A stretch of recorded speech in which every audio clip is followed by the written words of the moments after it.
Hey guys, what's up, and welcome to Video Game Book Club. Today we're going to be taking a look at a game that was released late in the NES's life, and that game is the Flintstones Surprise at Dinosaur Peak. This game was actually released back in about August of 1994, and it is widely believed that it was a Blockbuster exclusive only. However, there's really been no proof of that in existence, that it was a Blockbuster exclusive. It was, however, not released in Japan. So that's pretty cool that we were able to get this and Japan did not. It was released late, so it is considered one of the rarest titles on the NES. It's actually considered second, right behind Stadium Events. So let's go ahead and take a look at this, and I'll let you all know how I feel about it.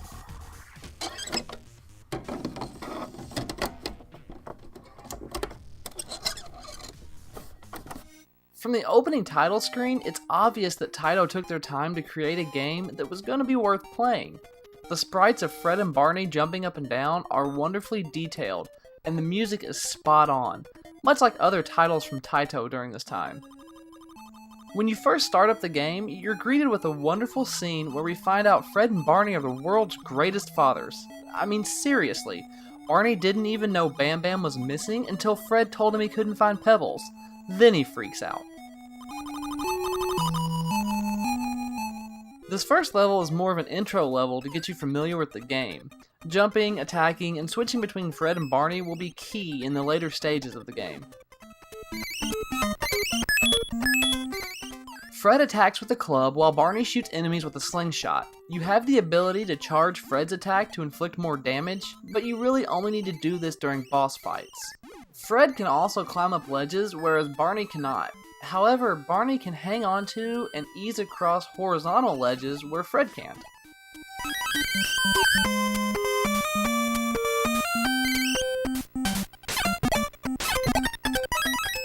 Collecting stars throughout levels builds up the Yabba Dabba Doo meter, and filling it all the way grants you an extra life. And extra lives are always a good thing, especially during the later stages. You can also get power-ups that are used by pressing up and the attack button at the same time. These items come in very handy during boss fights, as they inflict a significant amount of damage. But be careful with these. You only get so many uses before you have to let your power meter build back up, and that can get you in some trouble.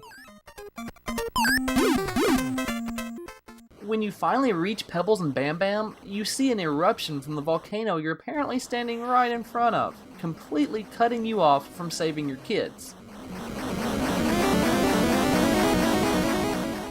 Gazoo shows up only to tell you that he can't help you out, but the fire dinosaur might be able to.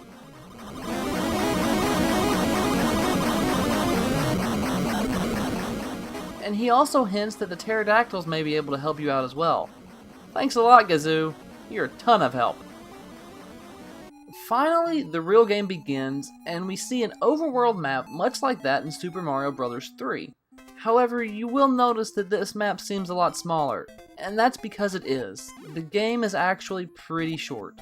There are 5 levels in total that you must complete and defeat the bosses in order to obtain their gemstones. Along with these, there are some fun little side minigames that aren't necessary to complete the game. However, winning them does grant you a nice bonus power until you see the game over screen. Then they rip it away from you. You'll first make your way through a jungle filled with monkeys and vine ledges that only Barney can handle. And at the end, you'll fight a Triceratops for his gemstone. Using a power-up during this boss fight is an easy way to finish him off quickly and just get this level over with.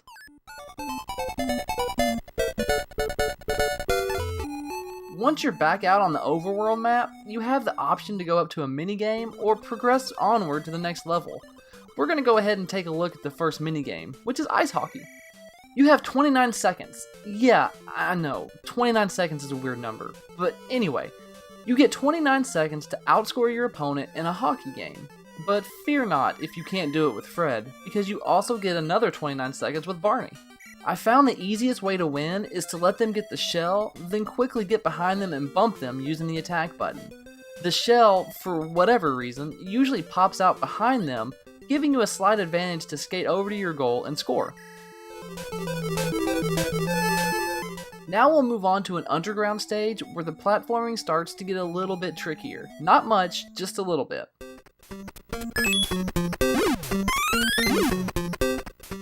You also get introduced to some new enemies here, like the guy using a jackhammer. These require 2 hits with Fred's club as they freak out on you after the first hit. The minecart portion of this can be tricky and aggravating on your first attempt, but just keep your eye on the enemies in front of you and don't leave your cart and you'll be golden, as long as you jump when it says jump.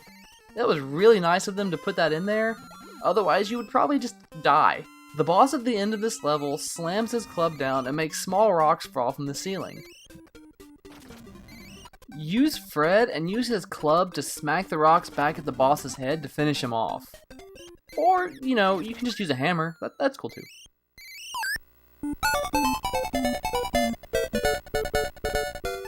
Once you're through this stage, you get to surf across some water on a pretty easy course that just attempts to help you fill up that yabba dabba doo meter. Not really much to this level, just don't die.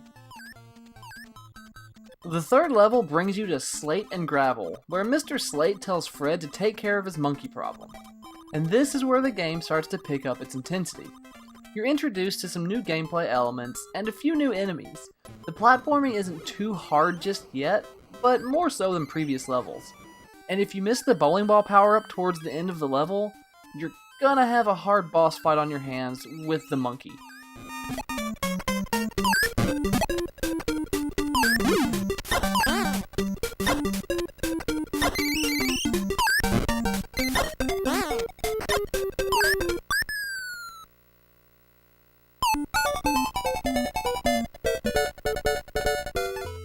I have to be completely honest when I say that this next level makes no sense whatsoever. You start off in what seems to be a kitchen, where everything is massive, yet you're tiny. Maybe? Who knows? You launch yourself from a toaster onto possibly cabinets, and then fall into random water. Be careful here though, as some of it has current that quickly pushes you through it. Blink and you'll be hit, and possibly even die. Especially at the end, when this happens. Yeah, I died. A lot. So thanks, game. I appreciate that. The end of this level is where switching between characters is a must, because Barney is the only one that can save you. The boss here is a spider. A spider! Where is this even coming from? Where are we? The other levels made sense. A jungle, a cave, Slate Gravel, and now I have no idea where I'm at. But there's a spider who definitely takes the cake away from that monkey on the hardest boss fight so far. All I can tell you is good luck here.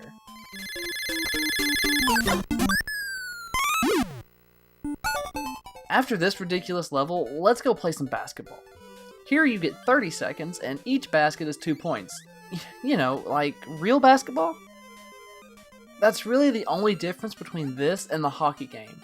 The strategy of letting them get the rock first and then bumping them from the back still applies here. Beat him for another permanent power-up and just move on.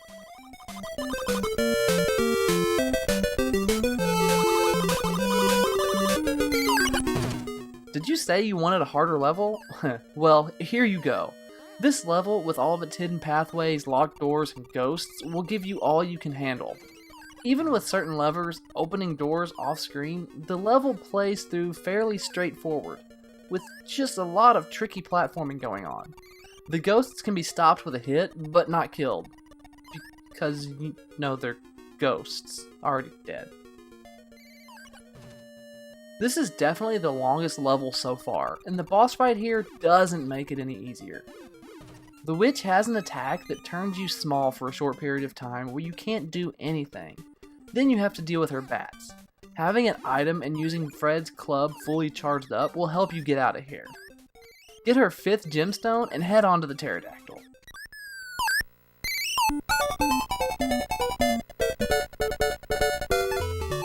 The Pterodactyl takes your gemstones as payment to fly you only halfway up the mountain.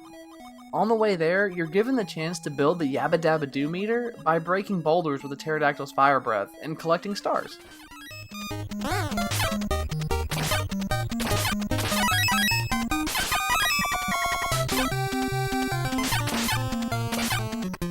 Here on the side of the mountain is another very challenging platforming experience where you are greeted with cheap hits and surprise attacks. Once you make it up all of the levels of the vertically scrolling mountainside, you meet what you probably will think is the final boss, the Fire Dinosaur. He's tricky, but in my opinion, he's not the hardest boss you've faced yet. Figure out his pattern and you'll have no problem beating him.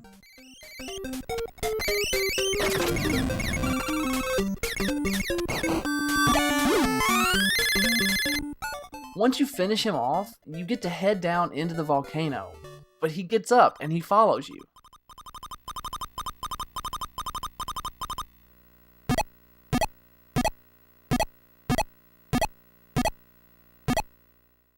Now comes the incredibly frustrating platforming experience where everything has to be pixel perfect or you're dead. The Hot Wheel that follows you around everywhere for a large portion of the level is a one-hit kill. Touch it and you die. End of story. However, make it through and you'll actually feel like you've accomplished something.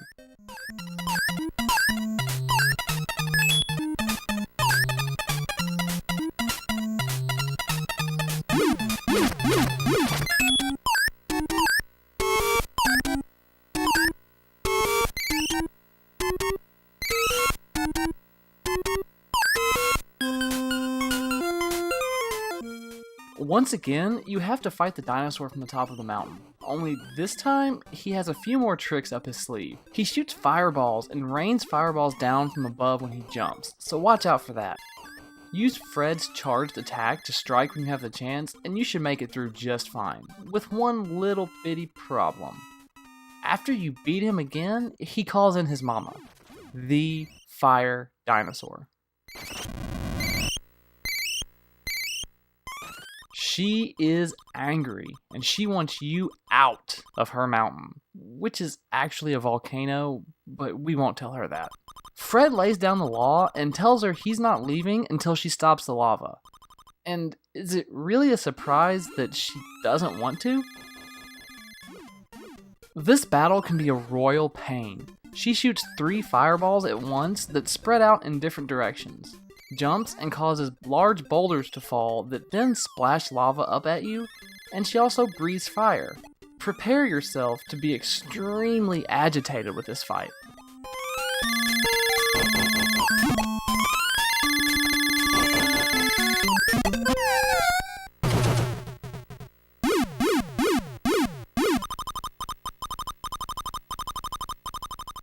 Once you beat her, she gives in and stops the lava.